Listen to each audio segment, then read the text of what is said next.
mes choupettes, bonjour, bienvenue une nouvelle fois sur la chaîne. Aujourd'hui une nouvelle vidéo. Aujourd'hui c'est une vidéo un peu chit chat, on va un peu discuter, papoter au sujet de la contraception.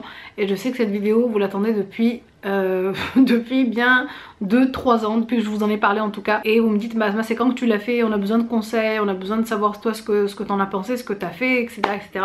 Donc il y a beaucoup de mamans, de femmes qui m'ont envoyé des messages sur Instagram, sur Snap ainsi que sur YouTube concernant donc ce sujet. Et aujourd'hui je vais vous dire tout simplement en fait mon expérience par rapport à la contraception depuis que je suis, on va dire, mariée, depuis 2004, voilà. Je ne dis pas que je suis médecin, je suis pas médecin, loin de là, je suis ni sage-femme, ni gynécologue, etc.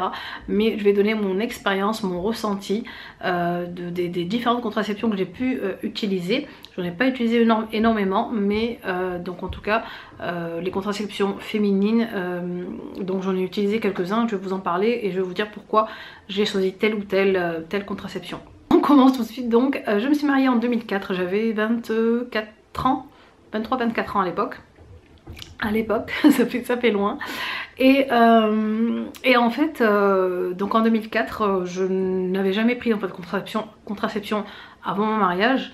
Et en fait, pour le mariage, j'étais allée voir une gynécologue, je crois que c'était du planning familial qui était pas loin de chez moi à l'époque, et qui m'a conseillé donc une pilule et qui était à l'époque, je crois, si je me trompe pas, la Minidril. Alors je sais pas si elle existe encore, je crois que c'était la Minidril. En tout cas c'était une micro-dosée. J'ai continué donc avec la pilule donc contraceptive pendant jusqu'à avoir donc Nargis. Mais le hic de la contraception avec la pilule, c'est à dire que moi je suis pas quelqu'un qui me tient en fait à une alarme, et du coup j'étais tout le temps en speed le lendemain en fait à prendre donc la pilule que j'avais oubliée, à rester pendant une semaine ou deux à flipper de tomber enceinte juste après Nargis. Donc ça c'était vraiment voilà la première contraception que j'ai connue. En fait je n'avais jamais auparavant en fait eu de femmes qui m'en avaient parlé avant, ou ma maman, voilà, on parlait pas vraiment de ça à la maison. Donc du coup ben, j'ai été vers la contraception que je connaissais en fait. C'est celle dont on parlait le plus en fait, hein. Après coup donc j'ai arrêté ma pilule j'ai arrêté de prendre la pilule en fait en 2006 et je suis tombée enceinte tout de suite après, il me semble tout de suite après, oui. Donc à l'époque j'étais encore très jeune, donc du coup je pense que niveau fertilité c'était, bon là j'ai pas de problème non plus, mais je pense que voilà la fertilité à cet âge là est à son maximum, et du coup j'avais pas besoin d'attendre des mois et des mois. Ensuite, après Nargis, une fois que j'ai eu Nargis, j'ai repris une pilule qui était adaptée donc à l'allaitement, mais avec, je sais pas, j'avais l'impression qu'en prenant cette pilule, je sais pas, à chaque fois que je reprenais en fait la pilule contraceptive, j'avais en fait des sautes d'humeur, je me sentais enflée, j'étais pas bien, j'avais vraiment pas des idées noires, mais maintenant après coup, 10 ans après ou 15 ans après, on en parle et on a fait des recherches, mais oui, j'avais vraiment presque tout le temps le cafard en fait. J'avais demandé en fait des conseils à ma famille, et certaines personnes de ma famille, une personne de ma famille utilisait l'anneau vaginal. Alors qu'est-ce que l'anneau vaginal? C'est en fait un petit anneau, enfin c'est petit anneau, c'est un grand anneau en fait comme ça en plastique, je crois de cette grandeur là. Voilà je pense, où est déposé en fait par dessus à l'intérieur en fait, du plastique de cet anneau là des hormones contraceptives telles que se trouve en fait ce qui se trouve dans les pilules.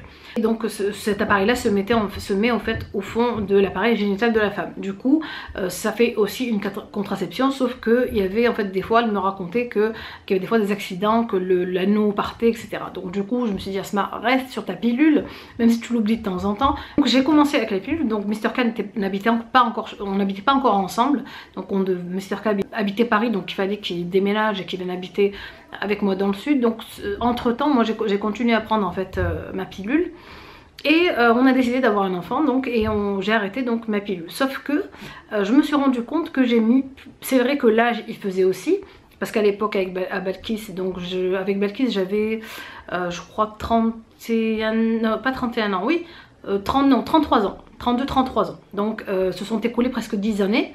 Mais c'est vrai que j'ai mis du temps, alors que habituellement je tombe enceinte très rapidement. Donc j'ai mis du temps, j'ai mis 8 mois. Donc je suis enfin tombée enceinte au bout de 8 mois. Et donc une fois que j'ai accouché, après mon accouchement de Balkis, Là je me suis posé la question et je me suis dit Asma, tu peux pas rester avec la pilule, sachant que il y avait eu entre temps la grosse catastrophe qui avait eu la jeune fille qui a failli mourir d'un AVC je crois, en tout cas qu'il y avait un caillot dans le sang dû à la pilule. Il y a eu un gros scandale à la télé, je sais pas si vous en rappelez. Et j'ai commencé à me poser des questions et à me dire Asma, écoute, choisis une contraception qui est désolée donc du zozotement encore, mais j'en suis à mon dernier aligneur et celui-ci je viens de le mettre, donc du coup il est tout nouveau et il me fait zozoter. Voilà, donc vaut mieux maintenant choisir une contraception qui respecte ton corps et ta santé et ne pas faire n'importe quoi, surtout à mon âge, surtout qu'aussi j'avais pris un peu plus de poids qu'avant quand j'avais 24 ans, donc avec mes deux grossesses, avec Nargis et Balkis. Et du coup j'ai eu la chance de tomber sur un médecin dans l'hôpital dans lequel j'avais accouché, qui était en fait qui est venu donc à la fin de mon séjour, donc après mes 5 jours pour la césarienne, et qui m'a dit alors voilà, je vais vous expliquer quelle contraception il y a, qu'est-ce que vous pouvez choisir comme contraception. Et ce monsieur là donc est un docteur italien, oui, d'origine italienne. La petite surprise c'est qu'il me dit écoutez, voilà, il ferme la porte et il me dit écoutez, je suis converti, donc je suis musulman, je suis un italien musulman, mais je comprends en fait vos inquiétudes par rapport aux contraceptions. Moi si je pouvais vous conseiller ce que ma femme en fait fait par rapport donc à la santé, par rapport à la religion, etc. Et j'étais super contente, je me suis dit enfin en fait un médecin qui prend en compte le fait que nous sommes musulmans, le fait que j'ai peur pour ma santé, etc., etc. Et ça c'était franchement tip top. Je me suis dit franchement j'ai eu trop de chance de tomber sur ce médecin là. Et il me dit ma femme a fait poser un stérilet, s'est fait poser un stérilet en cuivre sans hormones, et franchement on est voilà super content et ça marche bien et tout va bien et on n'a aucun problème avec ça. Et c'est là que j'ai commencé à me dire tiens ouais, pourquoi pas le faire. Et une fois donc que j'ai pris rendez-vous avec la gynécologue et on a parlé un peu de la contraception, elle-même m'a déconseillé la pilule et je lui ai dit écoutez, moi j'ai l'idée de poser en fait un stérilet en cuivre, et c'est ce que j'ai fait. Donc elle m'a dit les bons et les mauvais côtés du stérilet. Les bons côtés c'est que voilà, vous le posez et que vous vous souciez plus de prendre la pilule à telle heure ou pas telle heure, vous l'oubliez en fait, et voilà, vous êtes tranquille pendant 5 à 10 ans. Donc et les mauvais côtés c'était le fait qu'il pouvait se déplacer, qu'on pouvait quand même aussi avec je sais pas combien de pourcentage de chance de tomber enceinte avec le stérilet, c'est arrivé à ma mère d'ailleurs. Et quoi d'autre, elle m'a dit que voilà, que ça faisait aussi des règles hémorragiques. Donc les règles hémorragiques c'est en fait un flux de règles très fort qui peut faire bouger le stérilet, qui peut engendrer un manque de fer, donc une baisse du fer dans le corps, donc une grosse anémie, que le stérilet aussi pouvait bouger et partir dans les organes, un peu dans le ventre, etc. Mais c'était très rare, mais quand même voilà, elle m'avertissait que c'était possible. Moi je me suis dit je vais tester, voilà, on va tester. C'est vrai que voilà, je voulais vraiment passer à un truc plus bon pour ma santé, et c'est ce qu'on a fait. Donc j'ai posé un stérilet en cuivre donc pour juste après Balkis. Donc j'ai posé le stérilet en cuivre juste après Balkis. Les 3 premiers jours j'ai eu vraiment un peu de mal parce qu'on le sent un peu. Alors pour la pause, franchement à la pause on sent presque rien, mais vraiment quand je vous dis rien, juste un peu un genre de sensation un peu bizarre, je sais pas, c'est un tout petit peu bizarre à la pause, mais c'est vraiment, ça fait pas mal en fait, c'est juste un sentiment un peu bizarre, mais ça fait pas mal du tout. Du coup j'en étais où? J'ai perdu le fil de ma conversation. Donc voilà, du coup je l'ai posé, et c'est vrai que quand j'ai eu mes règles ça a été une catastrophe. J'avais en fait des règles trop abondantes, mais le flux était un dingue. Donc du coup même les serviettes les plus Max de chez Max, ça n'a rien fait. Donc voilà, j'ai accident sur accident à laver, je sais pas, à changer de pantalon 2 fois par jour, enfin voilà, c'était vraiment affolant. Et ça a duré presque 3 à 4 mois comme ça. J'avais la tête qui tournait, j'avais la tête qui tournait, je me sentais tellement fatiguée en fait de perdre tellement cette quantité de sang en fait, et du coup j'ai continué, j'ai attendu, et c'est vrai que mois après mois le flux commençait à se réguler en fait, et toujours fort mais beaucoup moins fort que mes débuts en fait, que mes débuts avec le stérilet. Du coup voilà, je l'ai gardé et franchement je vous jure ça m'a changé la vie. Ça m'a changé la vie. Je n'ai plus à me soucier que j'ai oublié ma pilule. J'ai plus à me soucier du mal que ça fait à ma santé de prendre la pilule et des hormones. Je suis trop contente. Voilà, c'est simplement un petit bout de cuivre qui est là posé et qui empêche en fait que vous tombiez enceinte. Alors pas mal de personnes pensent que le stérilet en cuivre est un engin qui avorte en fait les grossesses, mais pas du tout. Donc il n'y a pas de grossesse vu que le cuivre en fait est spermicide, c'est-à-dire qu'il tue les spermatozoïdes, donc il n'y a pas de fécondation et donc pas de grossesse. Et ça je m'en suis renseignée auprès des professionnels et des médecins et des gynécologues. Donc voilà pour ce qui est de ma contraception personnellement. Donc une fois que Balkis a grandi, qu'on a voulu avoir un troisième enfant, donc ça a été trop simple en fait. Je suis juste allée voir ma gynécologue, on a enlevé en fait, on a retiré mon stérilet et je suis tombée enceinte, je crois, les semaines qui ont suivi.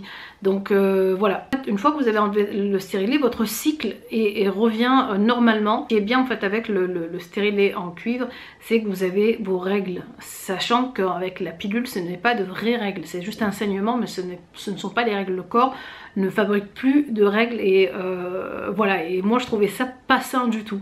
Du coup avec le stérilet en cuivre, enfin moi personnellement je trouvais ça top parce que j'avais mes règles, j'avais en fait un cycle normal et des règles normales que mon corps fabriquait lui-même. Ça pour moi il n'y a pas mieux en tout cas que de faire attention à sa nature en fait et à son rythme naturel. Et je l'ai reposé une fois que j'ai accouché de bébé Souleyman. Je crois il fallait que j'attende après l'accouchement un mois et demi je crois après pour pouvoir reposer le stérilet. Et puis voilà. Et franchement, moi ça m'a changé la vie, mais du tout au tout. Surtout comme moi, quand on accouche par césarienne, on a peur de retomber enceinte dans la foulée, c'est-à-dire dans les mois qui suivent, et ça peut être dangereux pour la cicatrice de votre utérus. J'avais vraiment besoin d'une contraception sûre et de ne pas l'oublier, parce que voilà, une fois que vous avez accouché, vous avez le bébé, vous allaitez, vous êtes dans les couches, dans les biberons, etc. Vous avez vite fait d'oublier de prendre votre pilule, et du coup moi je suis tranquille avec ça. Voilà mes poupettes pour ce sujet sur la contraception. En tout cas j'espère que ça pourra vous aider ou vous orienter sur telle ou telle contraception. En tout cas moi c'est celle que j'ai testée et utilisée et celle dont j'ai entendu parler. Si vous avez des questions, n'hésitez pas à le laisser bien sûr en commentaire, je me ferai un plaisir d'y répondre. Et si vous avez connu des aléas avec telle ou telle contraception, ça serait bien que vous me disiez, comme ça les filles peuvent un peu voir vos expériences. Je vous fais de très gros bisous, je vous embrasse très fort. Bien sûr n'oublie pas de cliquer sur j'aime, n'oublie pas de cliquer sur j'aime. Si tu as aimé la vidéo, je t'embrasse fort et je te dis à la prochaine vidéo. Bisous.